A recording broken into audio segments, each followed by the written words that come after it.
La diffusion vient de démarrer. Tous les participants sont en mode écoute seul. Bonjour à toutes et bonjour à tous. Je suis très content de vous retrouver ce matin. Alors, vous êtes très nombreux à vous être inscrits. Je vois que la plupart d'entre vous ne s'est pas encore connecté. Alors, je sais qu'Anthony m'a indiqué une difficulté parce que vous n'auriez pas reçu d'email de confirmation suite à votre inscription. J'espère que cela ne va pas poser de problème et ne va pas empêcher la plupart des personnes de participer à ce nouveau webinaire. Salut Guillaume, comment vas-tu? Je suis désolé, j'ai pas encore eu le temps de regarder. Marc, tu as bien reçu la confirmation. Bon, bah alors ça me rassure. Et bonjour. Bonjour Thierry, bonjour Slimane, bonjour Olivier, bonjour Yves, Rémi, bonjour Rémi, on va parler de Clara Nova, bonjour Yannick. Bonjour Sylvie, bien reçu aussi ta demande d'analyse. On va faire ça par la suite. Alors, je vais commencer par vous. Vous voyez bien l'écran, vous entendez bien le son, ça je sais. Bonjour tout le monde, nous dit Hervé. Salut Anthony, ah ben voilà. Donc c'était ton inscription qui m'inquiétait. Donc je vois que tu as pu te connecter malgré le fait que tu n'aies pas reçu la confirmation. Et ça, c'est très bien. Tout le monde voit bien l'écran? Yes, c'est parfait, tout le monde le voit bien. Alors, c'est certainement pour ça que beaucoup de gens arrivent en retard pour éviter voilà, cet avertissement que je suis obligé de, de vous montrer. Donc là, vous voyez l'avertissement sur les risques qui vous indique que le trading sur devises, CFD, actions futures, etc. comporte un haut niveau de risque. Et de ce fait, vous pouvez gagner ou perdre plusieurs fois le montant de votre capital initial. Voilà, le trading n'est pas un jeu de casino, c'est sérieux, il ne faut pas risquer son capital inutilement. Tant qu'on ne sait pas faire de trading, il ne faut pas imaginer que ce soit de l'argent facile. Il vaut mieux trader en démo et en virtuel tant qu'on n'est pas rentable en virtuel, il n'y a aucune possibilité de l'être en réel, etc., etc. Bonjour Bruno. Salut Alfred. Alors, nous allons démarrer. Donc, pour démarrer, je vais vous dire comment est-ce que l'on va procéder.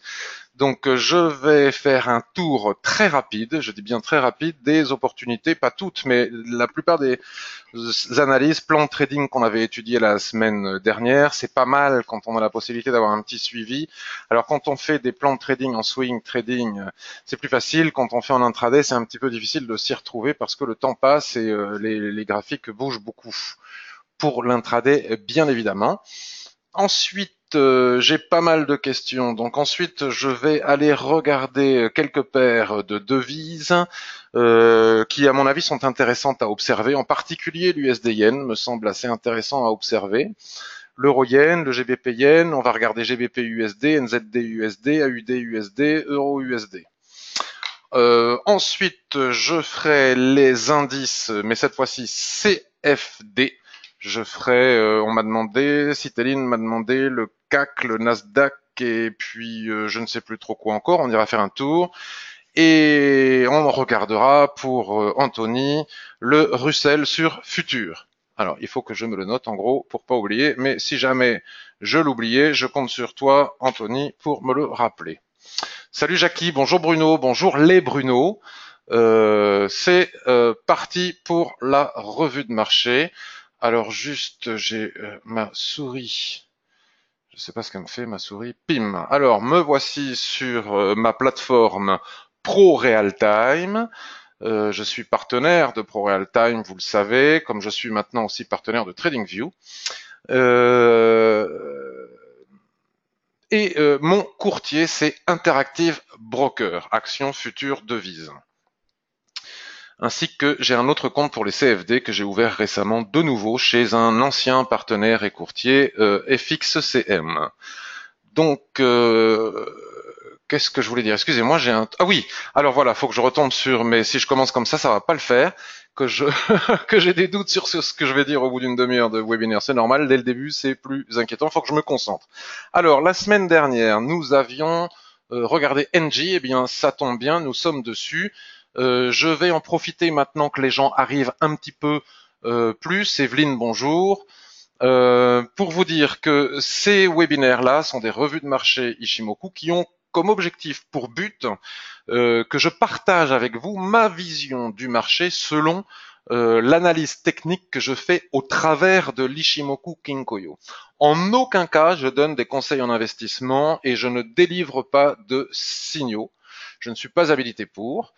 Mais en tant que formateur à l'Ishimoku et personne se revendiquant spécialiste de l'Ishimoku, c'est normal que je montre comment je l'utilise et c'est la raison pour laquelle d'ailleurs je montre tous mes trades en temps réel et j'en ai montré quelques-uns ces 2 dernières semaines en intraday. J'ai eu beaucoup de réussites ces 2 dernières semaines.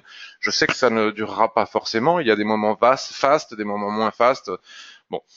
L'idée c'est cela. Et donc aussi au travers de ces webinaires, de ces revues de marché, ce n'est pas une formation à l'Ishimoku. C'est-à-dire qu'à travers ce que je vais dire, si vous n'avez jamais entendu parler de l'Ishimoku, il n'est pas impossible que vous ayez du mal à suivre et à comprendre ce que je dis, même si je m'efforce d'être le plus pédagogue possible, même dans ces revues de marché. Je ne peux pas vous enseigner l'Ishimoku et vous expliquer pourquoi je dis que là, quand le nuage est à plat et qu'il twist, on peut acheter alors que les prix sont en dessous du nuage. Tout le contraire de ce que vous avez peut-être lu d'ailleurs ailleurs sur Internet, parce que ce n'est pas le propos de ces revues de marché. Pour cela, vous avez, je vous le remontre quelques instants, vous avez le blog ici. Dans le menu vertical du blog, vous avez des tutos gratuits sur la Tenkan-sen, sur la Kijun-sen. Vous cliquez ici, vous avez une multitude de vidéos. Sur le blog, il y a aussi, pour qui veut s'en donner les moyens, tu traverses la rue et tu regardes sur le blog, tu peux apprendre tout seul en regardant tous les articles qu'il y a écrits sur le blog. Vous voyez, c'est aussi facile que de trouver du travail. Excusez-moi pour cette petite ironie du jour. Et donc,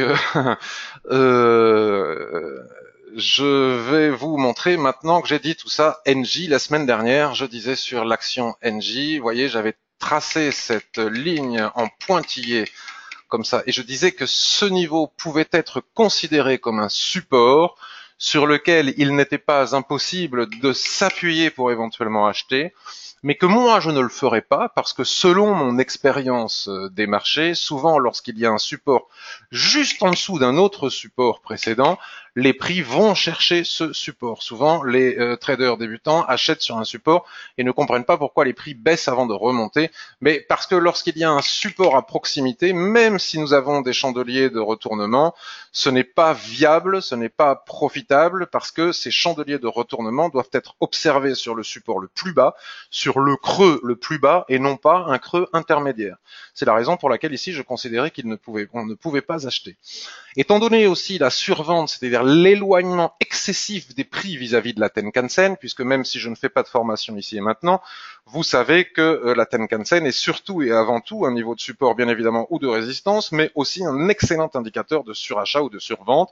Et lorsque les prix sont trop éloignés de la Tenkan, en général, les prix reviennent à la Tenkan ou dérivent latéralement de façon à ce que la Tenkan puisse rattraper son retard et venir coller au prix, puisque coller au prix est sa vocation première.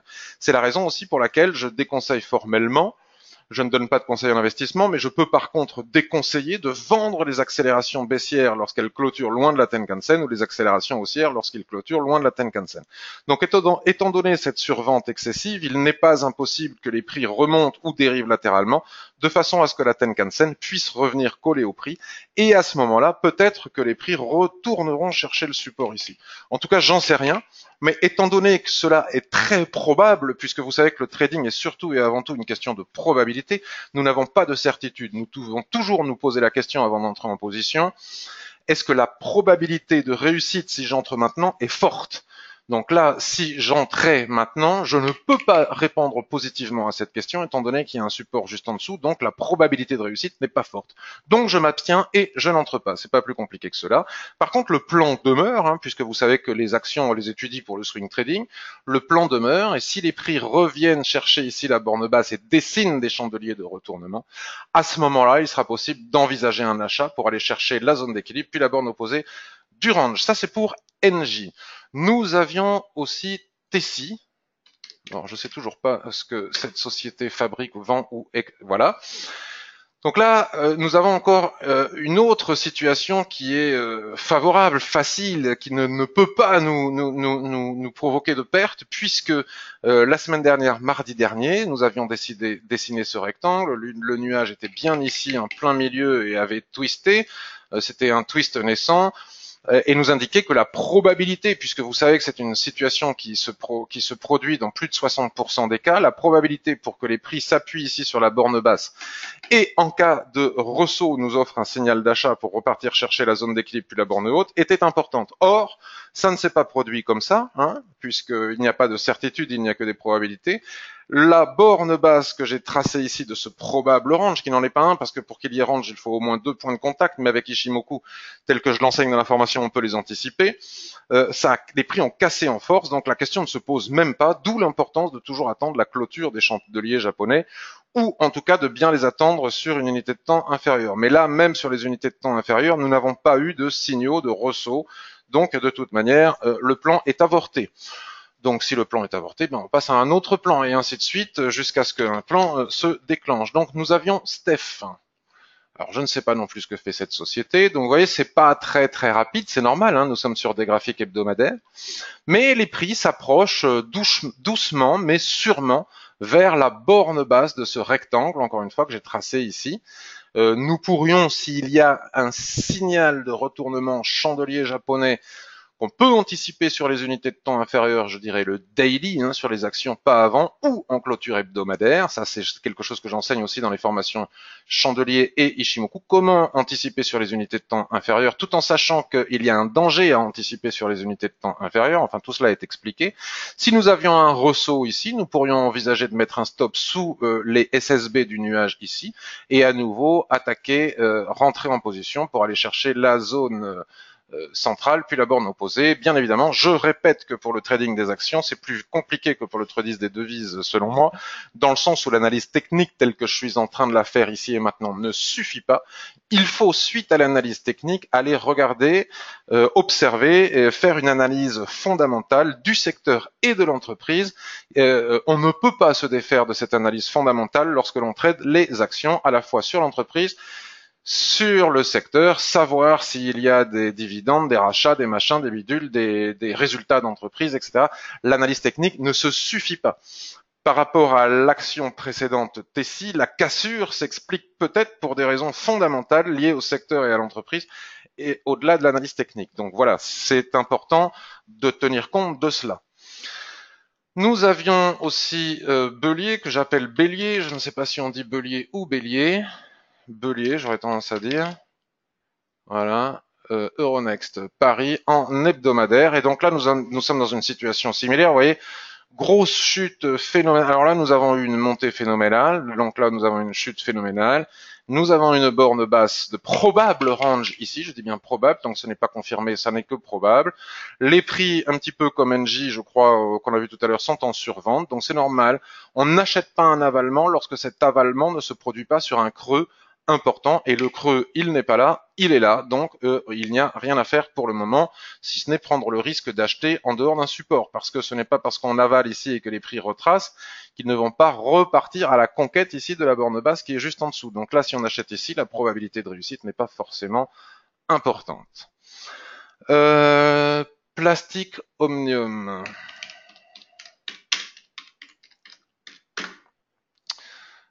Euronext.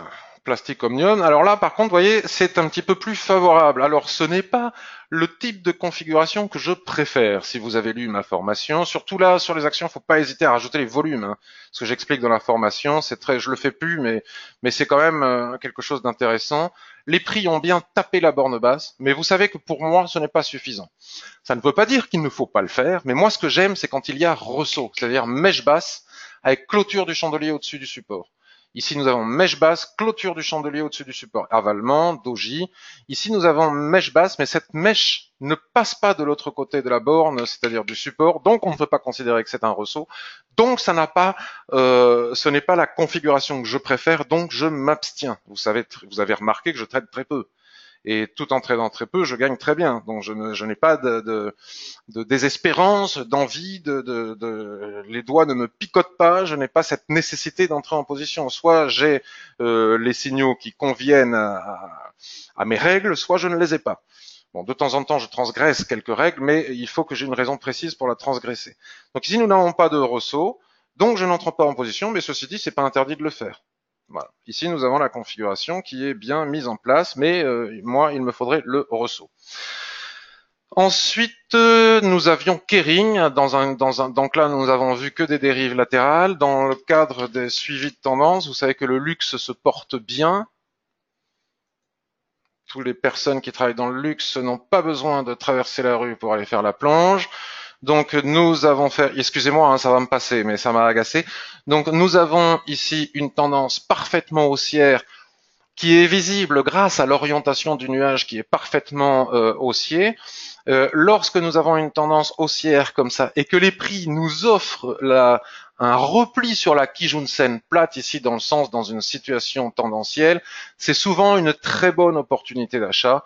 Et moi, je considère que les prix, les chandeliers de retournement que nous avons ici sur la Kijun-sen sont une excellente opportunité d'achat pour rentrer de nouveau dans la tendance du luxe qui se porte très très bien, qui monte sans relâche. Ça ne veut pas dire que ça va continuer, ça ne veut pas dire que ce n'est pas une bulle, mais ici et maintenant, à chaque fois que les prix reviennent chercher la Kijun-sen, c'est une opportunité d'achat et donc avec un stop, on peut considérer un stop large. Nous n'avons pas de ligne de l'Ishimoku sur lesquelles nous appuyer ni sur cette unité de temps, ni sur les unités de temps. Le son ne fonctionne pas, me dit. Est-ce que vous pouvez me confirmer que le son fonctionne? Le son est OK. OK, parfait. Donc, si nous avons ici une opportunité dans le sens de la tendance, pour trouver des objectifs, soit on va chercher les derniers plus hauts qui sont ici, si nous avons le ratio, soit il faut utiliser, comme je le montre souvent lors de plus hauts historiques, les extensions de Fibonacci. On prend un point bas, on va chercher le dernier plus haut, on va chercher le dernier plus bas où s'est trouvé là. Voilà. Et nous avons toutes les extensions. Vous voyez, ici, les prix se sont parfaitement bien arrêtés sur cette extension. Ici, les prix se sont parfaitement bien, j'agrandis un petit peu parce que c'est tout sur cette extension. Donc, a priori, si on achète sur ce niveau avec un stop en dessous, selon moi, nous pouvons aller chercher de nouveau les 501, puis de nouveau ici les 522 et très probablement les 542. LVMH, Kering, etc. se portent très très bien. Et donc là, pour moi, nous avons une opportunité d'achat dans le sens de la tendance. Après, ce qui n'est pas évident, c'est le carnet d'ordre. Comme c'est très demandé, souvent si on veut entrer ici, l'exécution du prix se fait à 10% des prix du marché. Bon, c'est un petit peu la difficulté aussi avec le trading des actions que l'on n'a pas sur le trading des devises.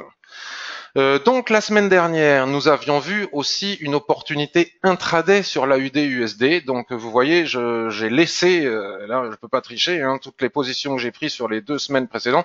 Non seulement je les annonce en temps réel sur le forum avec stop, TP, etc. Je fais un journal, mais en plus on peut les retrouver ici. Donc alors, par contre, c'est ce que je vous disais en introduction, se souvenir des plans de trading swing, c'est très facile. Se souvenir des plans de trading intraday ou très court terme d'une semaine sur l'autre, c'est beaucoup plus compliqué. Ce que j'avais dit en live, selon moi, hein, c'est que la cassure ici des 0,7127, c'est-à-dire je vais prendre l'outil rectangle, je vais faire un autre rectangle ici.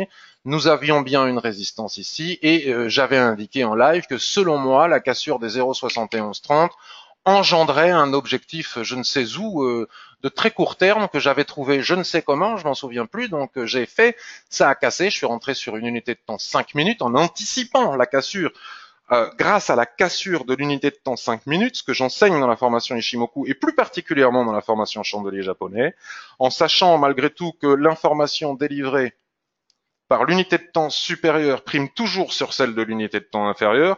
Donc si on entre en cassure M5 et que finalement en M15 ou en 1 heure, les prix repassent sous le seuil de déclenchement, il faut sortir illico presto sans même être allé chercher le stop. cela veut dire qu'on s'est trompé, que notre anticipation n'a pas fonctionné. Par contre, le problème, c'est que si on attend la clôture du chandelier, en H1 pour du court terme, comme ça on peut plus rentrer, parce qu'à partir du moment où le chandelier clôture, on a pratiquement atteint l'objectif. Donc ça c'était une opportunité de court terme que nous avions vue ensemble mardi dernier qui a donné son bon résultat, et EURUSD aussi.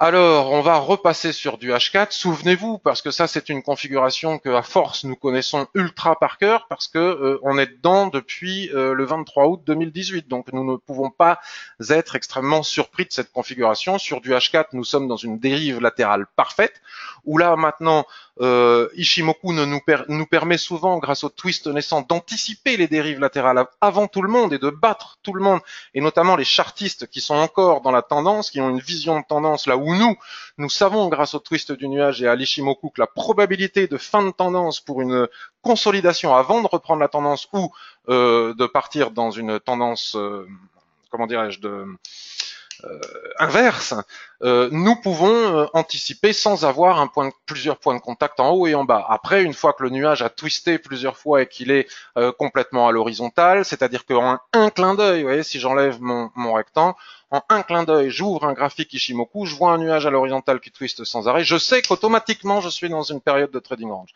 Maintenant, il n'y a pas besoin d'Ishimoku pour cela. Ishimoku est particulièrement pratique avec son twist pour anticiper avant tout le monde les dérives latérales à venir. Mais ici, nous avons bien un point de contact en haut, nous avons maintenant désormais un second point de contact en haut, nous avons des points de contact en bas, le range est bien établi et même sans Ishimoku, tout le monde est capable de tracer ce rectangle. Donc ici, la zone d'équilibre, souvenez-vous, mardi dernier, nous en avions parlé, la zone d'équilibre se trouvait ici, rappelez-vous, on avait acheté ici, j'avais acheté ici, j'étais sorti au niveau de la zone d'équilibre, parce que tel que je l'enseigne dans la formation Ishimoku, lorsque l'on arrive sur la zone d'équilibre, nous avons une bataille, et les chandeliers japonais nous indiquent si nous aurions plutôt intérêt à sortir de position ou à entrer. Donc sur la zone d'équilibre ici, nous avons un doji, nous avons un avalement baissier, il fallait sortir. Après, quelques jours, et là, les prix ont stagné sur cette zone. Et donc, mardi dernier, j'indiquais, en basculant sur le H1, vous voyez, je n'ai pas, voilà, que la cassure du range ici, la zone d'équilibre que nous venons de visualiser sur le H4, est représentée ici par ce rectangle. Et que la cassure de ce rectangle qui représente la zone d'équilibre du H4 donner automatiquement un signal d'achat avec forte probabilité de réussite, pas de certitude, forte probabilité de réussite, tout simplement pour aller chercher la borne opposée du range. C'est pas plus compliqué que cela. Sauf que cette cassure s'est faite, c'est pour ça qu'il fallait sortir avec les chandeliers de retournement H4, et c'est ce que nous avons fait. Cette cassure s'est faite grâce au discours du banquier central européen Mario Draghi, et donc on n'entre pas, on n'anticipe pas ce qui va se passer avant un discours de banquier central.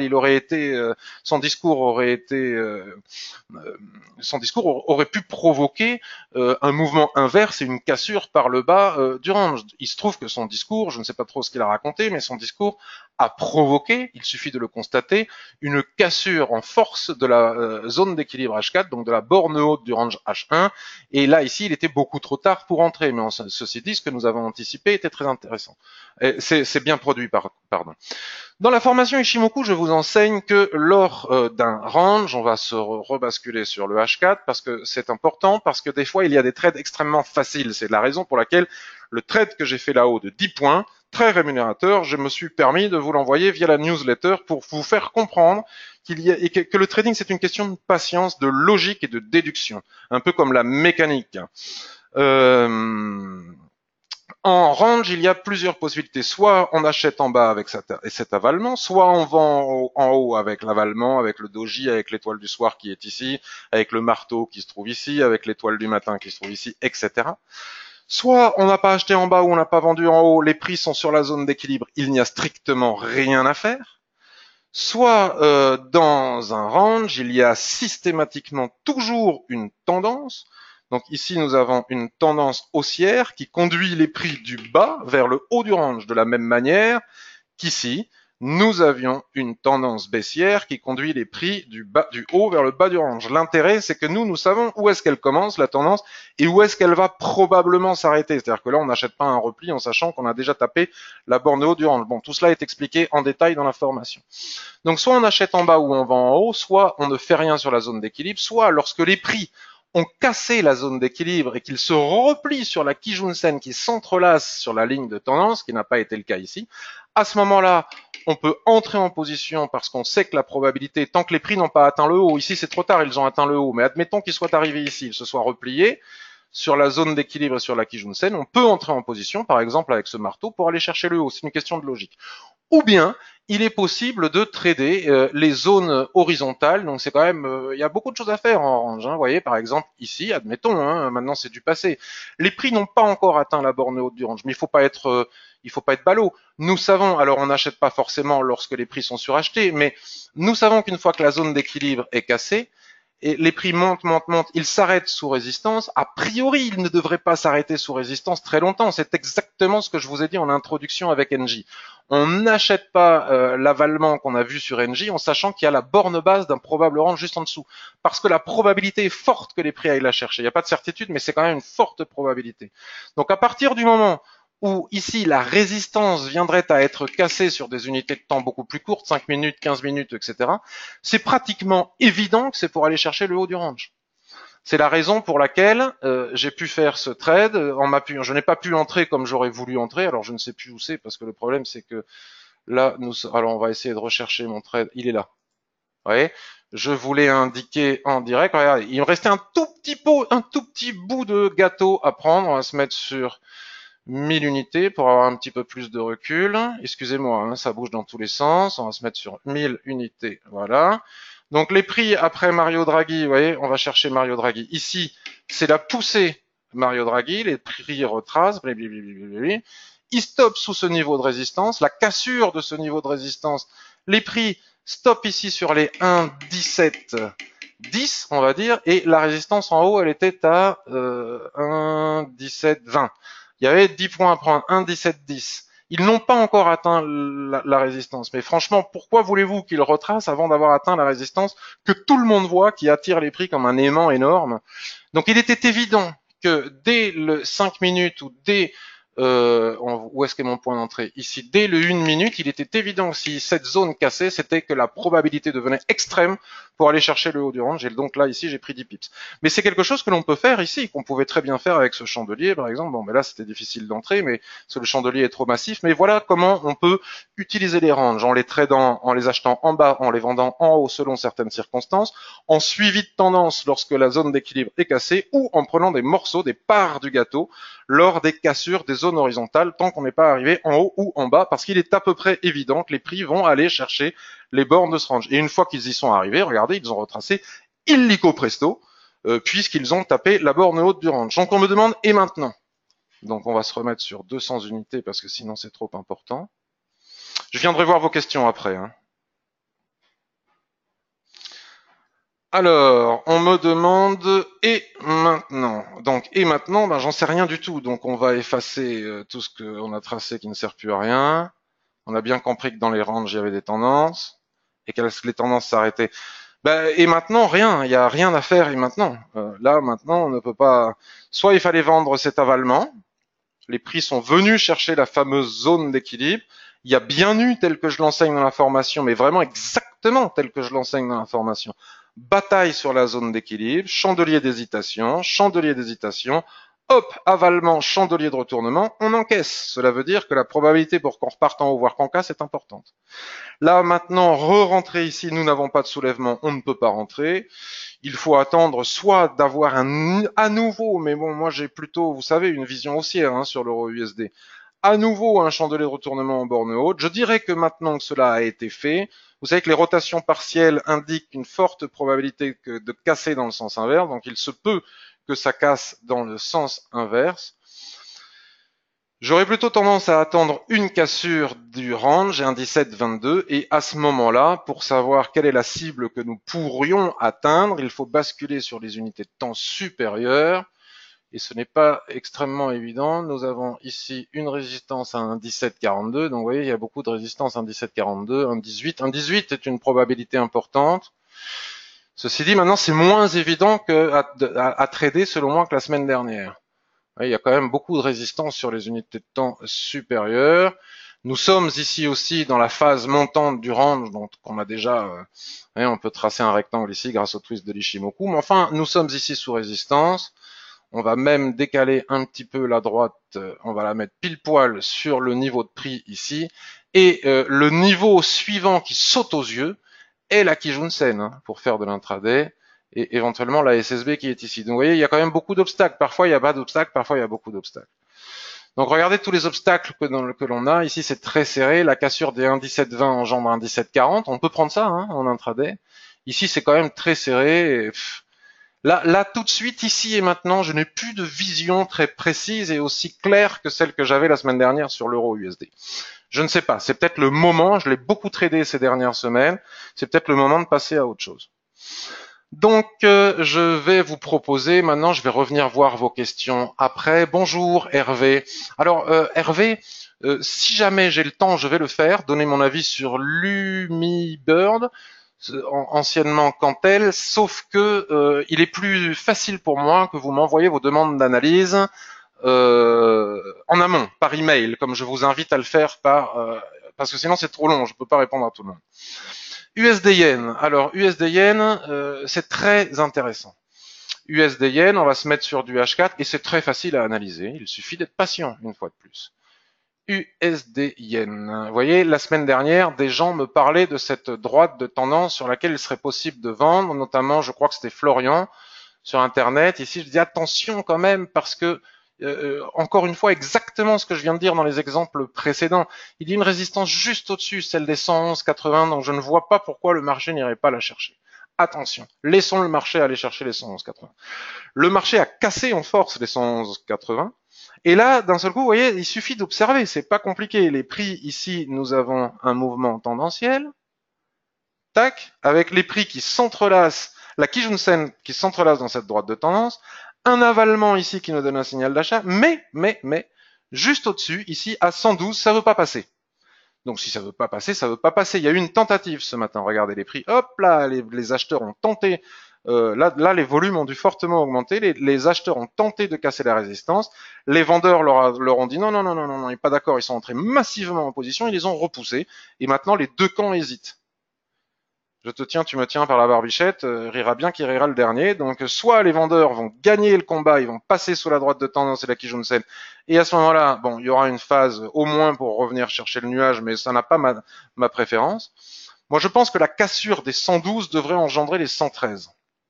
Et c'est plutôt ce que je vais attendre. Alors pourquoi les 113? Je l'ai déjà dit des dizaines et des dizaines de fois, il suffit d'aller regarder sur le mensuel. Toutes les extensions de SSB, 113,35, ici, ce plat qui jaune, il est à combien? Voyons voir. Ce morceau de plat qui jaune, ici, il est à 113,30, donc on est bon. Je vois rien hein, au-dessus des 113. La pointe de Tenkan-sen ici, elle est à 113,35. 113,35. Ici, nous avons une extension de SSB à 112,90 et c'est donc elle que j'ai tracée. C'est elle l'information la plus importante. Donc on va maintenant basculer sur du H1 et alors là, vous voyez, là c'est typiquement, alors là nous sommes typiquement dans l'exemple que je vous ai donné précédemment. C'est-à-dire qu'avec cet avalement ici, avec ce chandelier, ce marubozu, ce passant de ceinture en H1 qui casse les 112,10, on pouvait franchement acheter. Mais comme l'information délivrée par l'unité de temps supérieure prime toujours sur celle de l'unité de temps inférieure, on achète avec cet avalement. Et en clôture H4, le signal n'est pas confirmé, on se retrouve avec une étoile filante comme ça qui repasse sous notre seuil de déclenchement, ben là, il faut encaisser la perte, même si notre stop n'est pas atteint. Ça fait partie des risques à prendre de l'anticipation. Ou alors on n'anticipe pas, mais si on n'anticipe pas, on a un autre risque, c'est que les cassures se fassent en force et que nous ne puissions plus atteindre le ratio de 2-1 entre notre stop, le point d'entrée et l'objectif. Donc peut-être que c'est pour ceux qui ne sont pas rentrés, moi je ne suis pas rentré, je vous avoue très franchement que j'aurais pu le perdre et que j'aurais pu rentrer et j'ai hésité. Nous avons ici maintenant une magnifique information. Ishimoku est proche de la perfection. Nous avons ici, regardé ce plat SSB qui se met pile poil ici, qui représente au pipe près la zone d'équilibre de ce rectangle. Donc la cassure des 112,25 maintenant devrait engendrer une cible pour les 112,90. C'est certainement mon opportunité préférée pour la journée et les jours qui viennent. Je n'ai pas d'objectif à la baisse. Par contre, étant donné qu'ici nous avons la droite de tendance, par contre un ressaut ici avec un chandelier de retournement pourrait aussi m'amener à acheter. Je dis bien cela en dehors de toute statistique économique ou discours de banque centrale, etc. Après, on n'est jamais à l'abri des tweets de Trump intempestifs, mais ça, c'est une autre histoire. Pourrait m'amener à acheter ici pour viser à nouveau la borne haute du range, voire même rester en position en basculant mon stop à 0 à ce moment-là pour aller chercher les 112,90. Donc là, ce serait une belle opportunité. La cassure, c'est toujours plus difficile à trader. Il faut que ça soit proche de Tenkan-sen, il faut attendre le repli. Le problème, c'est que USD-Yen, il nous fait des pièges comme ça, ou alors il part en ligne droite sans offrir de repli. Il faut savoir le gérer, et ça, je peux rien faire pour nous. Il n'y a que notre expérience en tant que trader qui sait et qui nous permet de gérer ce genre de choses. Excusez-moi, je regarde mon bout de papier. Jean, analyse de la tendance euro-yen, USD-Yen, on vient de le voir. Ah oui, on avait vu euro AUD, souvenez-vous, la semaine dernière, l'un d'entre vous m'avait demandé si je pensais, bien que je ne donne pas de conseils en investissement, qu'on pouvait suivre la tendance, voyez, avec le repli, à chaque fois, regardez, les prix à chaque fois tel qu'on l'enseigne dans l'information, à chaque fois que les prix reviennent chercher la Kijun-sen, ici, dans le sens de la tendance matérialisée par l'orientation du nuage, on pouvait suivre la tendance. Donc, est-ce qu'on pouvait continuer à acheter, par exemple, la Kijun-sen? J'avais dit non. Parce que, selon moi, il faut le regarder ce qui se passe sur les unités de temps supérieures. Et en regardant les unités de temps supérieures, j'avais repéré ici à 1,6360 une forte résistance. J'avais même dit qu'en intraday, il était possible de vendre cette résistance pour aller chercher ici les 1,6165. Donc moi, personnellement, je ne l'ai pas fait, mais ça s'est produit. Donc là, nous n'avons pas vraiment un twist, mais nous pouvons considérer, il ne faut pas être dogmatique, on peut considérer ça comme un twist, c'est le twist, mais enfin bon, je veux dire, une SSA qui touche la SSB avec un nuage qui se met à plat et la SSB qui se met au milieu, c'est exactement la même chose. Donc ici, en cas de cassure par le haut, là nous avons une autre résistance, des 1,6364, on peut aller chercher les objectifs suivants, selon moi.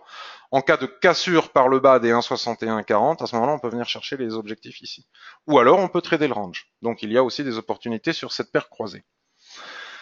Donc, très rapidement, parce que je voudrais aller droit au but, NZD-USD, j'ai repéré ici un magnifique twist, il n'y a plus de volatilité, avec un nuage tout fin, une SSB en plein milieu.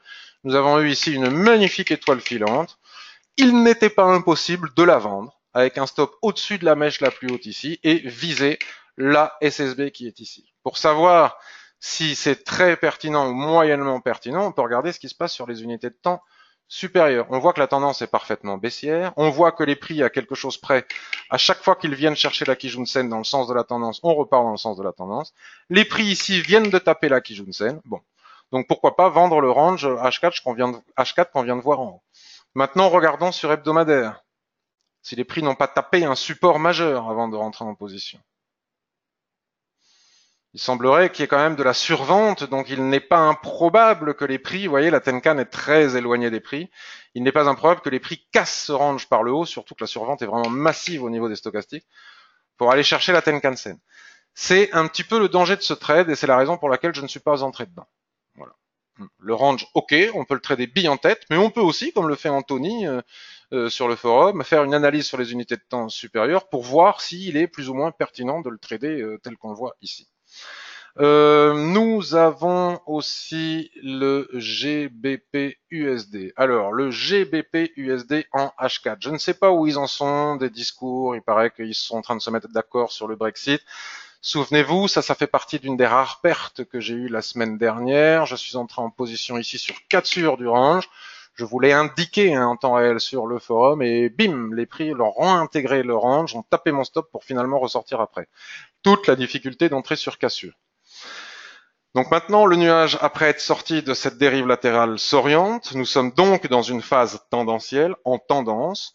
Je pense qu'il ne serait pas inutile de surveiller cet actif, préparer son plan de trading, avoir la patience d'attendre ici un repli des prix, soit sur la droite de tendance qui est ici, soit sur la Kijun-sen, Et à ce moment-là, si nous avons des indications favorables, notamment offertes par les lignes de chandelier japonais de retournement ou d'indécision, entrer en position pour aller trader toujours ce canal. Ici, ça biseaute, attention, biseau, ça biseaute, donc bon, méfiance.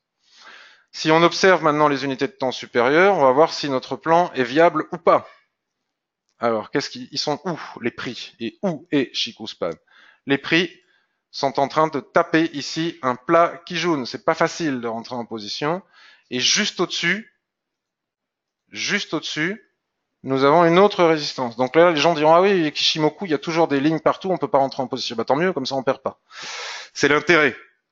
On n'entre pas souvent avec Kishimoku, mais quand on entre avec des fortes probabilités de réussite. Donc vous voyez, ici nous avons tracé, les prix sont en train de travailler cette zone, c'est pas pour rien, c'est le plat Kijun.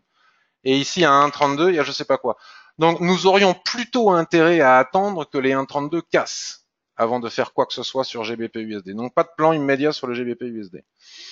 Il y en a un beau sur USD-Yen. Si on en a déjà un par semaine, c'est énorme. Il n'y a pas besoin d'avoir 3 opportunités par semaine. Une opportunité par semaine gagnée et bim, le capital augmente. Euro-Yen. Alors Euro-Yen dépend beaucoup de ce que va faire l'Euro-USD et l'USD-Yen. Donc Euro-USD, on le regarde de nouveau. Voilà, là je suis sur l'Euro-USD. Si l'Euro-USD casse son range par le haut, à ce moment-là, il est probable, et que l'USD-Yen monte tel que je le prévois, il est probable que nous ayons une opportunité sur Euro-Yen. Alors, bon, avec une préférence pour moi pour l'USD-Yen, étant donné qu'on ne traite jamais deux fois une paire avec les mêmes composants dedans. Si je trade USD-Yen, je vais pas trader une autre paire en Yen, puisque si je perds USD-Yen, la probabilité que je perde aussi les autres paires en Yen est importante. Donc ici, il faudra observer la cassure des 131, vous voyez, et observer sur les unités de temps supérieures, je vous laisse faire hein, pour pas être trop long, si il y a ou pas, si ce signal d'achat peut être validé ou pas sur les unités de temps supérieures, et si oui, quel est l'objectif que l'on peut atteindre. Ensuite, on place notre stop, notre objectif, on voit si on a le ratio de 2, hein. Si on l'a, on y va, si on l'a pas, on n'y va pas. GBP Yen. GBP Yen, j'ai repéré, parce que c'est aussi en phase tendancielle, là je suis sur du H4, mais attention, sur les unités de temps supérieures, par exemple ici le daily, nous sommes sous une trendline. Donc difficile d'acheter les signaux d'achat du H4, du H1 ou du M15 sur GBP Yen si au même moment nous avons un obstacle ici pour les prix. Bon, Shikuspan n'a pas vraiment d'obstacle parce que la SSB est orientée comme ça là, on peut pas considérer ça comme un obstacle majeur pour la Shikuspan. Ok. Pour le GBP Yen. Donc là, j'ai pas beaucoup d'opportunités ce matin. Alors, maintenant, nous allons aller regarder les indices. Après, je viens à vos questions. Je n'ai pas oublié. Et les questions que vous m'avez envoyées, etc. Alors, je vais ramener TradingView, puisque vous savez que maintenant les indices... Ah non, excusez-moi une seconde. On va d'abord faire le Russell. RTY, si ma mémoire ne me joue pas de tour. Non, c'est pas RT. Si, Mini Russell, No Globex, Mini Russell futur. Bien, alors Anthony, la dernière fois, ça va faire 15 jours maintenant, je crois, que nous avons parlé du Russell, nous avions tracé ces extensions de Fibonacci. Donc là, sur un graphique hebdomadaire, nous sommes toujours dans une tendance parfaitement bien haussière. Les prix sont supportés par la Tenkan-sen, qui n'est pas pourtant un niveau de support majeur. Hein, voilà. Attention, l'écart entre la Tenkan-sen et la Kijun-sen, qui englobe presque le nuage, nous indique une forte situation de surachat. Les stochastiques nous indiquent exactement la même chose, comme quoi on peut se passer des oscillateurs rien qu'avec Tenkan-sen, ou l'écart entre Tenkan, tout est dans Ishimoku, l'écart entre Tenkan et Kijun qui englobe le nuage est aussi une information de surachat. Et j'avais dit, quand on s'est vu en revue de marché il y a 15 jours, mon cher Anthony, que les extensions de Fibonacci donnaient les niveaux. Donc voilà, ici on a cassé l'extension des 1,71,3, les prix Lily se replient dessus. Il n'est pas impossible, mais attention au surachat, il n'est pas impossible d'en aller chercher l'extension de Fibonacci suivante, que l'on avait tracée ensemble il y a 15 jours. Sur des unités de temps plus courtes, prenons le H4. C'est pas... Ça me plaît pas beaucoup, j'ai pas grand chose. Il y a des jours où vous voyez, là, bon, alors on va s'arrêter sur le daily. On va enlever ce canal.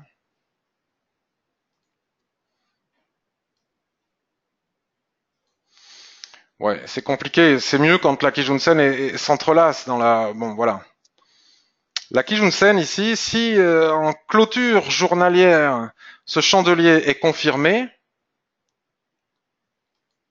Pardon, je réfléchis en même temps. J'essaie de tracer des biseaux, il n'y en a pas.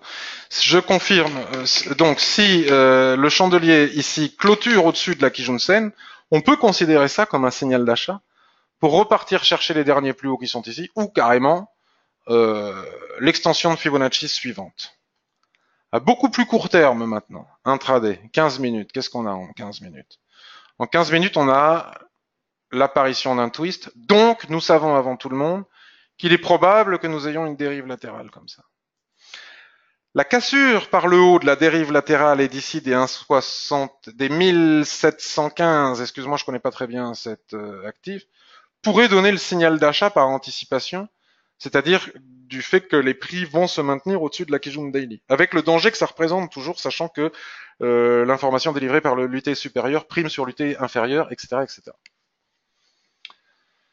Voilà. Après, peut-être qu'un retour ici avec des chandeliers de retournement sur le bas du range peut aussi être une opportunité d'achat. En intraday, à plus court terme, si on casse les 1714, on va chercher ici les 1715, puis les 1717 et surtout ici les 1719. Voilà pour le Russell. Passons maintenant, alors le DAX, on a gagné un joli trade hier. Alors là, par contre, on les voit pas. Hein, sur du 15 minutes. Donc là, je suis sur des CFD maintenant. Vous voyez, je l'ai indiqué ici. Donc c'est sympa. TradingView pour ça. Attendez. Excusez-moi, j'ai un petit souci technique.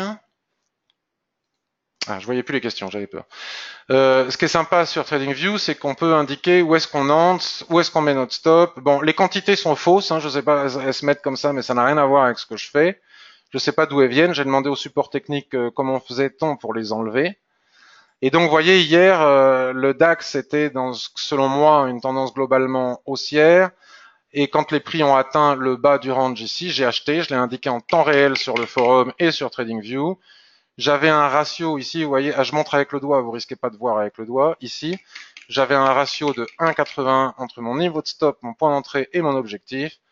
Et quelques minutes plus tard, l'objectif a été atteint. Toujours la même chose, un pur trading range. Vous voyez.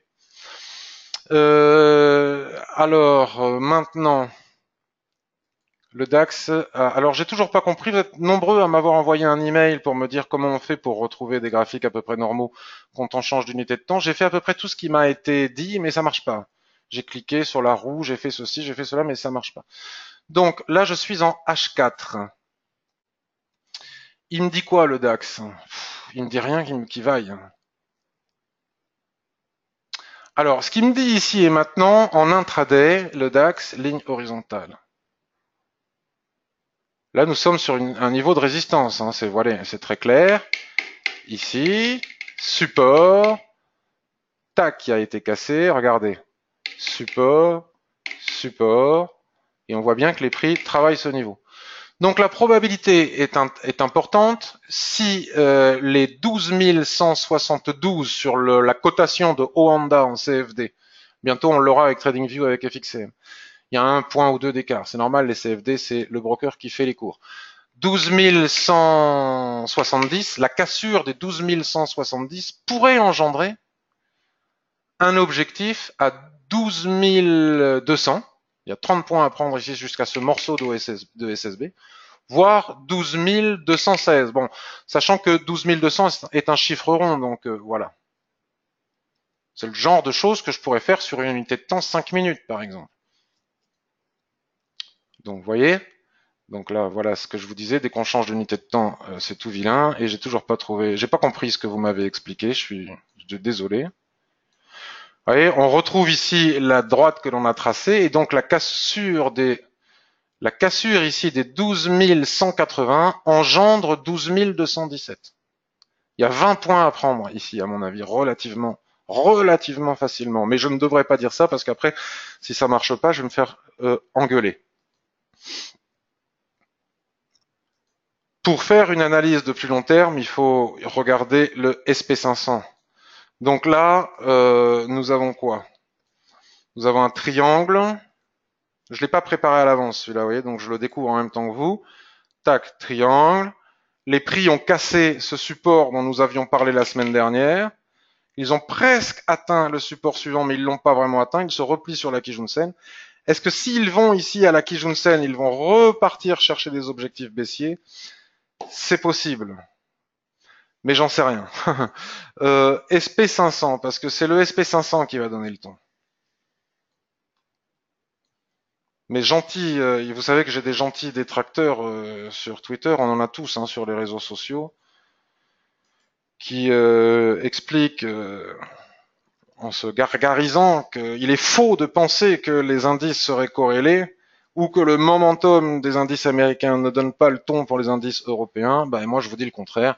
Et à vous de vous faire votre propre opinion. Il est bon aussi d'avoir des opinions différentes. Si le SP500 continue sa progression, alors le DAX et le CAC vont continuer aussi leur progression. Si le SP500 retrace jusqu'à la Kijun-sen ici, alors le DAX et le CAC vont retracer eux aussi et offrir des objectifs. Donc là, j'ai pas de plan de trading swing, puisque nous avons atteint des plus hauts, nous avons atteint des résistances. Donc savoir face à une résistance si les prix vont la casser ou retracer, c'est du domaine de la divination. Et malheureusement, je n'ai pas ce pouvoir. J'ai beau regarder le mar à café dans ma tasse, ça ne me dit pas si ça va casser ou pas. Nous avons un avalement baissier qui est annulé immédiatement par un Maru Bosu. Donc la seule chose que l'on puisse voir ici sur le SP500, bon, la semaine dernière c'était beaucoup plus facile, il y avait de l'espace pour atteindre les objectifs. Là, il n'y a plus d'espace. Donc on est condamné à attendre. Soit on encaisse les bénéfices si on était à l'achat. Merde, excusez-moi. Soit on encaisse les objectifs si on était à l'achat, ce qui serait pas mal, soit on attend. Donc là, nous avons un range. Ah, j'arrive pas à le tracer parce que c'est pas les mêmes. Donc maintenant, je rebascule sur du H1, par exemple, et je retrouve mon graphique tout défait. Voilà. On peut évidemment retracer le range en tenant compte des mèches ici, ça des points hauts. Voilà, on a une dérive latérale ici, elle est claire, nette et précise. Donc si on a un chandelier de retournement en haut, on peut vendre pour aller chercher la zone d'équilibre. Si on a un chandelier de retournement en bas, on peut acheter pour aller chercher la zone d'équilibre. Il semblerait que le marché ne soit pas très ému par les taxes de 10% sur les importations chinoises déclarées par Trump via Twitter hier. Et seulement et uniquement si les 2915 points sont cassés, à ce moment-là, on pourra aller chercher des nouveaux plus hauts. Et comme nous sommes sur des plus hauts historiques, encore une fois, pour chercher les cibles et les objectifs, on trace soit des canaux chartistes, mais le mieux, ce que la majorité des institutionnels et des traders professionnels utilisent, des extensions de Fibonacci qui donnent d'excellentes cibles. Et à ce moment-là, le DAX et le CAC suivront. Maintenant, en intraday, le DAX, j'ai rien. Là tout de suite, là, autant hier, avant-hier, la semaine dernière, il y a eu une multitude d'opportunités. Là, franchement, à part ce petit intraday, je ne vois pas grand-chose. Je vais aller voir sur du weekly. Bon, mais weekly, c'est normal que je vois pas grand-chose finalement, puisque nous sommes au milieu. Alors là, on a une information un petit peu plus intéressante. Vous voyez, faut jamais désespérer quand on ne voit pas. Faut continuer à aller voir les unités de temps supérieures, et finalement, on peut obtenir des informations. Nous sommes ici dans une hésitation en milieu, on casse le niveau ici. Franchement, la probabilité pour que les prix viennent chercher le support suivant ici est forte, les 11 788. Sauf qu'après la survente qu'il y a eu ici, les prix retracent. Jusqu'où ils vont retracer pour pouvoir venir chercher le niveau qui est ici, c'est compliqué à savoir. Si le SP500 retrace, ils vont y aller. Si le SP500 reprend du poil de la bête, ils n'iront pas et ils iront chercher les objectifs en haut. Et à ce moment-là, nous pourrons avoir les objectifs. Là, on est sous résistance, donc on ne peut pas dire que les prix... On peut préparer un plan de trading. On peut dire que si la résistance des 12 225 casse, à ce moment-là, nous avons 12 400 en ligne de mire. Voilà le plan de trading. Si 12 225 casse, 12 370 en ligne de mire, c'est-à-dire la Tenkan-sen hebdomadaire ici. Voilà le plan de trading. Mais ici et maintenant, tant que ce n'est pas cassé, ce n'est pas possible. Le CAC 40, et ensuite je vais à vos questions. Alors, le CAC 40. On va basculer sur du daily. Le CAC 40 sur daily. Alors, le CAC 40 sur daily, la semaine dernière, ou il y a 4 jours, on est toujours dans une grosse dérive latérale. Nous étions dans une tendance baissière. Et après avoir atteint le point numéro 1 qui était ici, la deuxième cible était le point numéro 2. Mais après la survente, les prix retracent, ils se sont stagnés sous la Kijun-sen ici, mais finalement, ils sont en train de la dépasser. Donc là, par contre, on peut trouver un objectif, il saute aux yeux. Là, nous pouvons fixer, les prix sont en train de travailler le plat Kijun qui est ici. Et juste au-dessus, nous avons ici un objectif et un autre objectif de très court terme. Il n'y a pas de... Là, regardez, Shikuspan est complètement englué sous des lignes importantes de l'Ishimoku. Les prix sont complètement englués sous des lignes importantes de l'Ishimoku. Il n'est donc pas possible d'établir un plan de swing trading ici et maintenant. Par contre, toutes les lignes vertes, ça c'est vraiment pas beau quand on passe d'une unité de temps à l'autre. Ça, je n'arrive pas à l'enlever, ce rond là. Faut que je m'habitue. Hein. Bon, c'est pas grave, il nous dérange pas tant que ça. Et toutes les lignes que nous ont permis de tracer, que les lignes de l'Ijimoku nous ont offert, si on vient à casser ici les 5400 c'est un point hyper important pour le CAC. Si les 5400 cassent, je pense que nous pouvons aller chercher les 5490. En attendant, à très court terme, si les 5390 cassent, la probabilité d'aller chercher 10 points au-dessus, c'est-à-dire les 5400, est très forte, en très court terme. Ok ? Mais selon moi, et malgré ce qu'en pensent les gens qui ne sont pas d'accord avec moi, et ils ont tout à fait le droit de ne pas être d'accord avec moi, et c'est ça qui est bien en trading, c'est de battre les gens qui ne sont pas d'accord avec vous, parce que c'est ça le trading. Hein. Donc ils me battront s'ils ont raison, et je les battrai en trading si j'ai raison. C'est le SP500. Vous voyez, là on est en train de voir le CAC qui monte. Et pourquoi est-ce que le CAC est en train de monter? Tout simplement parce que le SP500 est en train de le faire lui aussi. Vous voyez? Donc c'est le SP500 qui va donner le ton. Donc j'ai pas énormément de choses à dire sur les indices ici et maintenant, j'en suis désolé. Je vais maintenant venir regarder vos questions. Je regarde vite fait l'USD Yen. Voilà, parce que vous savez qu'on a un plan sur l'USD Yen, il ne faudrait pas que je me le rate, si jamais il se produit, hein, ici, ici ou ici. Et donc maintenant, vos questions. Claranova. Rémi, Claranova. Claranova, on va se mettre sur du weekly. Pour faire une analyse action, il faut toujours partir. Alors, voilà les seuils que j'avais tracés il y a un certain temps. Donc, vous voyez, ces seuils ont été tracés il y a un certain temps. J'avais dû dire à l'époque, en fixant les seuils sur les unités de temps supérieures ou je ne sais comment, que la cassure des 0,7690 engendrait un objectif à 1,099. C'est exactement ce qui s'est passé. Ici, on a des chandeliers de retournement. Et hop, les prix font du range ou vont probablement faire du range, même s'il n'y a pas le twist, etc., entre ces niveaux. Donc on va même se permettre d'enlever cette ligne. Tac, entre ces niveaux. Là, on est au milieu de nulle part. Par contre, si, après analyse du secteur et de l'entreprise, vous voyez ce que je vous disais tout à l'heure, les parts de gâteau que je vous ai montré sur l'euro USD, la cassure des 1,023 engendre avec une forte probabilité de réussite un objectif à 1,094.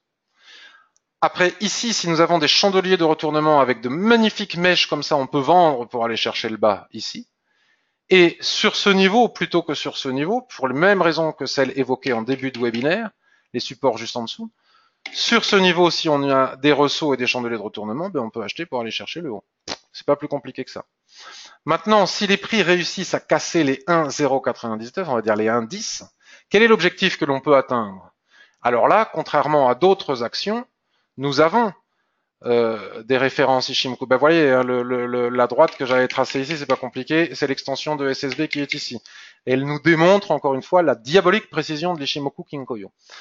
Donc il suffit de tracer la SSB suivante, vous voyez. Et là où on n'a pas d'espace sur d'autres actifs, ici on a de l'espace. C'est ça Ishimoku. C'est trouver de l'espace quelque part. Et pas se plaindre qu'il n'y a jamais d'espace. On devrait remercier Ishimoku. S'il n'y a pas d'espace, c'est que c'est pas gagnable, c'est que c'est pas tradable. D'accord? Donc la cassure des 1,022 engendre les 1,10, la cassure des 1,10 engendre les 1,18. Voilà pour Claranova. Alors, qu'est-ce qui m'a été demandé encore que je regarde? Ibrahim, USD Yen, ben on vient de le faire. Sylvie, BKR. L'action BKR. Action, pardon, j'ai tapé sans regarder ce que BKR. Mon ignorance est grande en actions, je ne sais pas ce que font toutes ces sociétés, je ne les connais pas. BKR, oula. Alors, c'est bon. Alors, ce qui est clair, c'est que c'est baissier. Hein, le nuage est baissier. Je ne connais pas, donc je découvre avec vous. Est-ce que l'on peut tracer une ligne de tendance qui s'entrelacerait avec la Kijun-sen? Ben non, c'est trop tard. Donc, on la dégage, elle sert à rien. Par contre, la Kijun-sen à plat est un palier excellent. Regardez. Tac, tac, tac, tac. Donc, si cette chose est baissière, nous avons là un possible signal de vente. Avec un stop au-dessus des 23,10 et on va chercher les derniers plus bas, les 21,30 ou des objectifs supplémentaires que nous offriraient les unités de temps supérieures. Donc on va aller observer, ah oui, la survente est forte. L'écart entre la Tenkan-sen et la Kijun-sen est trop important, donc attention, il y a une forte survente. Et là, nous sommes sur des niveaux de support. Vous êtes sympa, vous me donnez des analyses. C'est pas facile ce genre d'analyse. Donc là, nous sommes sur un support majeur. Hein. Regardez le marteau ici, je l'ai renvoyé pris, à nouveau ici un marteau. Donc là, ici, nous avons une mèche basse. Est-ce que le support va relancer de nouveau vers le haut? J'en sais rien du tout. Et le support, en général, il renvoie sur les prix qui ont déjà été atteints ici. C'est pas facile du tout comme analyse. C'est pas le genre de truc que je vais trader parce que quand c'est trop difficile, eh bien, je vais chercher là où c'est beaucoup plus facile. On peut constater que par le passé, il y a une dérive latérale entre les 20,76 et les 25,62. Alors, est-ce que cette mèche est suffisante pour être entrée en position à l'achat pour aller chercher de nouveau les 25,48, 25,50? Je ne sais pas. Après, on peut aussi spéculer sur la vente, sur la cassure de ce niveau. Le jour où, ce qui n'a pas été le cas depuis 2014 ici, le jour où les 20,84 ici lâchent, on va dire, on va prendre les mèches, on va dire, le jour où les 20, les 19,50 lâchent, ben, tous les objectifs suivants sont ici, hein, à trouver ici sur le graphique. Alors, maintenant qu'on a tracé cela, on peut aussi tracer un objectif intermédiaire en tenant compte de la SSB qui est ici. C'est pas la bonne ligne. La SSB qui est ici, on en a une autre ici.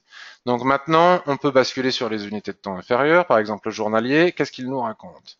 Attendez, excusez-moi, je regarde une fois de plus l'hebdomadaire, j'ai peur d'avoir oublié quelque chose. Le nuage est bien baissier. Le mensuel, il nous dit quoi? Bah oui, dérive latérale. Ici. Donc vous voyez, là, on commence. C'est une question de déduction. Vous voyez, je découvre en même temps que vous un truc que je ne connais pas. Donc c'est ce que je disais, la cassure ici, on a dit tout à l'heure, des 20, hein, la cassure engendre avec forte probabilité un objectif à 15,40. C'est très baissier, mais c'est en totale survente. Alors, est-ce que l'on peut s'appuyer sur le chandelier en formation actuel pour retourner chercher les 24,58?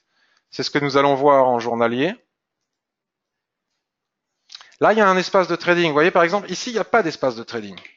Ici, il n'y a pas d'espace de trading. Ici, il n'y a pas d'espace de trading. Ici, l'Ishimoku nous offre un espace de trading. La cassure des 23 engendre, selon moi, un objectif à 24 euros. Voilà ce que je dirais. Je ne vendrai pas la Kijun-sen que l'on a observé ici, les plats de Kijun-sen, parce que les supports, les forts supports, les gros supports historiques sont vraiment pas loin. Donc c'est plus le moment de vendre. Okay. Tiens, d'ailleurs, ici, c'est la borne haute d'un gap, vous voyez. Donc c'est pas pour rien qu'Ishimoku nous le marque ici. Donc je dirais, qui c'est qui m'a demandé? Sylvie, que la cassure des 23 engendre les 24. C'est tout ce que je dirais sur cette action. Tu me parlais de divergences, mais les divergences, je ne les regarde pas. Le twist, ben voilà, on vient de le voir, mais attention, il y a encore de l'espace en bas. Mais on peut trader le retracement contre la tendance ici. Et seulement si on vient à casser les 20,82, à ce moment-là, on peut chercher le bas du range mensuel, pas avant. Lise Blue me demande l'ATCOR. L'AT, je sais pas si ça s'appelle comme ça. Aviation. Alors, qu'est-ce qu'elle me dit, Lise? Mensuel, hebdo, daily. Alors, mensuel. L'ATCOR en mensuel. Je ne connais pas non plus. J'y connais rien en action. Eh bien, écoute, Que doit faire le trader Ishimoku qui observe un graphique pour la première fois tel que je suis en train de le faire? L'orientation du nuage. L'orientation du nuage, elle est évidente, elle est à plat, avec twist ici, probabilité de twist ici. Donc cela nous indique que nous sommes obligatoirement dans une dérive latérale que je tracerai comme ça. Et à l'intérieur de cette dérive latérale, nous avons une seconde dérive latérale que je tracerai comme ça. Ici et maintenant, soit tu as vendu en haut ici, et à mon avis, tu peux rester tranquillement en position, ça tape ici, et la probabilité pour que ça finisse par aller chercher la borne basse de la dérive latérale globale est importante, hein, puisque c'est une question de logique. Maintenant, en attendant, rien n'interdit d'acheter les chandeliers de retournement ici pour aller chercher la zone d'équilibre à 4,70, voire le haut du range qui est en haut ici. Si ça casse par le haut, eh bien à ce moment-là, l'objectif évident est ici. Lorsque ça cassera ici ou ici, à ce moment-là, on ira voir. Pour le moment, c'est prématuré. Donc maintenant que nous avons cette analyse globale sur le mensuel, on peut affiner sur le graphique hebdomadaire. Le graphique hebdomadaire ne nous montre pas autre chose. Voilà. Nous sommes dans la phase tendancielle telle que je vous le montrais tout à l'heure. Comment trader les ranges? En les vendant en haut, en les achetant en bas, ou lorsque la zone d'équilibre est cassée, ce qui est le cas ici, avec la Kijun-sen qui s'entrelace dedans. Donc là, nous sommes en phase baissière. La probabilité suite à ce chandelier ici, la probabilité pour que les prix remontent et viennent ici taper la Kijun-sen qui s'entrelace dans la droite de tendance est importante. Et là, selon moi, nous aurons un signal de vente pour venir chercher le bas du range qui est ici. Voilà pour... qu'est-ce que c'est que ça? La TCOR. C'est quoi? C'est ça, c'est la TCOR. Ça, c'est Liz Blue qui me demandait ça. USD Yen, on a répondu. Daniel, Euro Yen, range weekly. Alors, Euro Yen, range weekly. Alors, effectivement, on a bien un twist ici, un nuage qui, après une phase tendancielle, se met à l'horizontale. Donc, nous pouvons tracer les bornes de notre range. Alors ici, quand on a un doute sur la borne basse, hein, je vois à l'œil nu, moi j'ai tellement l'habitude que je suis capable de le faire à l'œil nu. Mais dans le cas, et uniquement dans le cas où on aurait un doute, on prend les fibos, on aligne le 50% dessus, ouais, on voit que bon, le niveau est plus ou moins par là. Donc vous voyez, je me suis un petit peu trompé malgré l'expérience. Hop, on peut virer les fibos. Hop, non, pas comme ça, comme ça. Donc là, on est sur la zone d'équilibre, il n'y a rien à faire. Strictement rien à faire. Si ça casse à ce moment-là, dans le sens de la tendance, tel que je viens de l'expliquer, on pourra agir. Mais là, ici et maintenant, il n'y a rien à faire, on est sur la zone d'équilibre. Si tu as acheté en bas, c'est bien. Aucune raison de sortir tant que tu n'as pas des chandeliers comme celui-ci, par exemple, de retournement. AUD Yen, tu as shorté jeudi une mèche en haut de range. AUD Yen. AUD Yen, il est où? AUD Yen. Alors, je sais plus, tu as peut-être dit sur quelle unité de temps. Ah ben la voilà, hein, c'est évident. Et oui, mais là, c'est en train de casser. C'était un bon short, il n'y a pas de raison. Hein. Tu as vendu cette étoile filante et tu as mis ton stop au-dessus de la mèche ici. Et là, ici et maintenant, c'est en train de casser. Donc, faut-il sortir ou faut-il aller chercher le stop? Alors, on regarde ce qui se passe sur les unités de temps inférieures.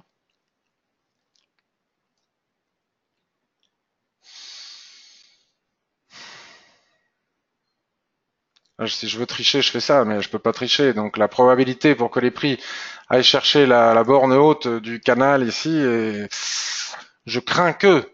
Alors voyons voir si on a quelque chose qui puisse nous permettre d'espérer. Bien qu'en trading, il faut tuer l'espoir. Nous avons bien une résistance ici. C'est indéniable. Donc tant que la résistance ici, elle ne casse pas, il n'y a pas de raison de sortir de position. Il n'y a pas de raison de sortir de position. Je reviens sur le H4. Ton stop est forcément au-dessus de la mèche. Donc il est bien placé, il n'y a pas de raison de sortir de position. Et puis si ça perd, ça perd, ça fait partie du jeu. Qu'est-ce qu'on m'a demandé d'autre? Je crois que je n'ai rien oublié, donc maintenant je vais venir aux questions en direct. Alors, je regarde si vous avez des questions.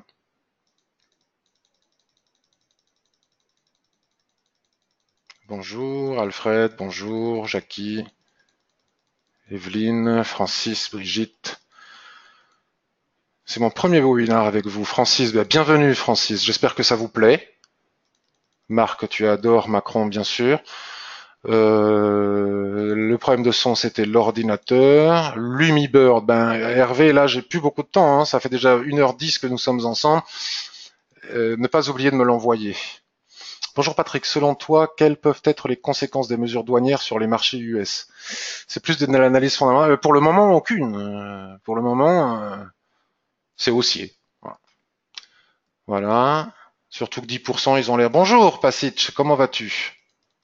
Eramet, je regarderai. Salut Xavier, à la bourre, mais c'est pas grave. Chacun est libre d'arriver à l'heure qu'il peut. Pas très vif actuellement le lien pour te suivre sur TradingView.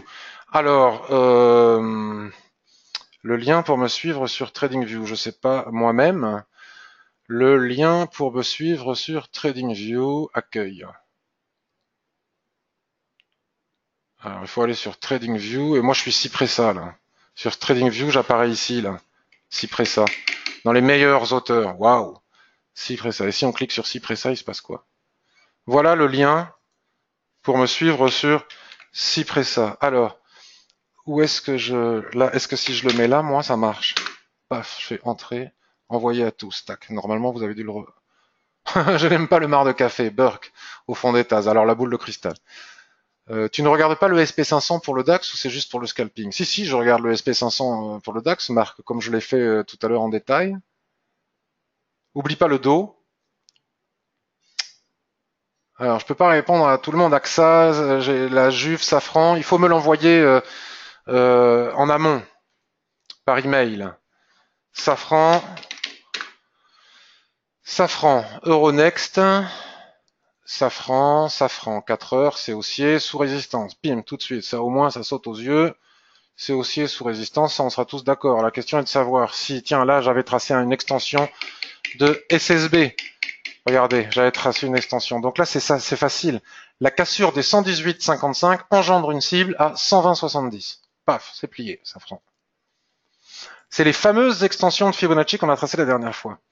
La cassure de ce range, quels étaient les objectifs en cas de cassure de ce range? C'était les extensions de Fibonacci qu'on a tracées il y a 2 semaines. Regardez, comme elles sont précises. Et hop là, la suivante est ici. Il n'y a pas de raison qu'on n'y aille pas. Il n'y a pas de raison qu'on n'y aille pas. Donc sur Safran, selon moi, la cassure des 118,70 engendre 120,65. Alors peut-être la cassure des 119. Hein, les chiffreront. La cassure des 119 engendre 120. Ça serait déjà pas mal. La Juve. Juventus, action Italie. Alors on en avait parlé la dernière fois, il y a 15 jours. On avait dit quoi? Oula, bim. Là, ça monte, mais c'est trop tard pour acheter, c'est peut-être le moment d'encaisser. Waouh. Là, il n'y a rien à faire ici et maintenant. Les derniers plus hauts sont ici. Là, il n'y a rien à faire, on est en survente totale. Ça va probablement retracer quand je ne sais pas. Je serai à l'achat, j'encaisserai. Daily, on n'a pas vraiment encore de signaux de retournement, mais on peut plus acheter en tout cas. C'était pour la boutade. Et Rémi, pour transférer son compte, tu conseilles quel support? Je conseille pas de broker, mais par contre sur le forum, tu verras qu'on a on parle beaucoup des brokers, et là je te répondrai.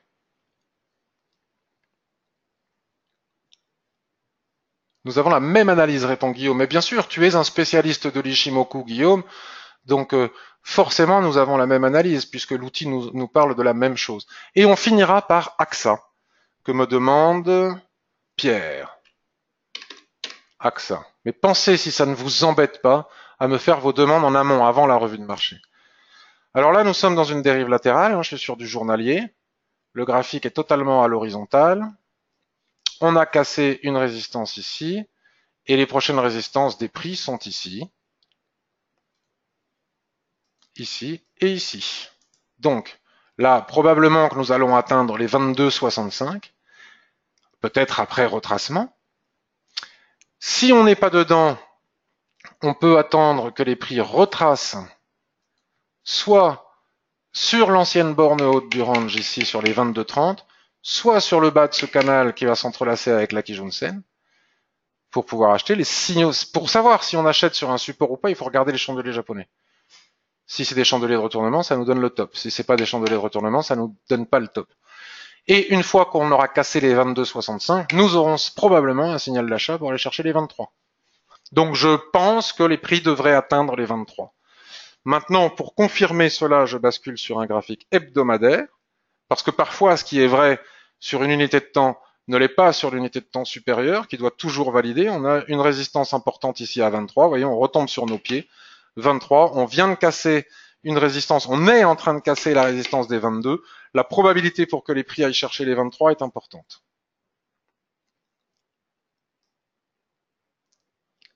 Lien bien reçu. Merci Francis. Merci à toi aussi Anthony. Merci à toi Rémi. J'espère que cette revue de marché vous a plu, qu'elle vous a intéressé, qu'elle vous a été utile. En tout cas, je vois que vous êtes encore nombreux à être présents après 1h15 de revue de marché. Ça me paraît toujours épatant. Je vous remercie beaucoup de votre attention. Je vous remercie beaucoup de votre gentillesse, de vos questions super pertinentes. Et je vous souhaite une excellente journée et une très très belle semaine. Merci à tous. Bye bye.